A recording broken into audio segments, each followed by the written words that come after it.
વર્ષ 1993માં મુંબઈમાં કરાયેલા બોમ્બ ધડાકામાં આરડીએક્સ વપરાયું હતું. તે આરડીએક્સ અને ઘાતક હથિયાર પોરબંદરના ગોસાબારામાં લેન્ડિંગ કરાયા હતા.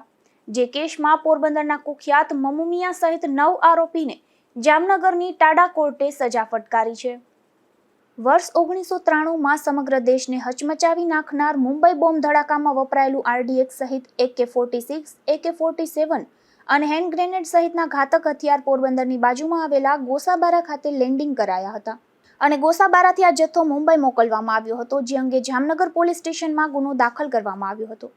આ અંગેનો કેસ જામનગરની ટાડા અદાલતમાં ચાલી જતા ટાડા અદાલતે ટાડાની કલમ 3, કલમ 4 અને કલમ 5 કે જે આરડીએક્સ લેન્ડિંગ કરવાના આરોપસર લગાડવામાં આવી હતી તે ગુનામાંથી મમુમિયા પંજુમિયાને મુક્ત કર્યો હતો.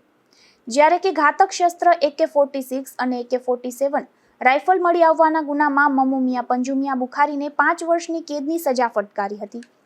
જો કે આ કેસમાં કાચા કામના કેદી તરીકે મમુમિયા 12 વર્ષ જેલમાં રહી ચૂક્યો હોવાથી સજા કાપવા જેલમાં જવું પડશે નહીં. જ્યારે આ જ કેસમાં મમુમિયાના ભાઈ દાદલી મિયા સહિત 4 આરોપીને ટાડા કોર્ટ દ્વારા નિર્દોષ જાહેર કર્યા છે.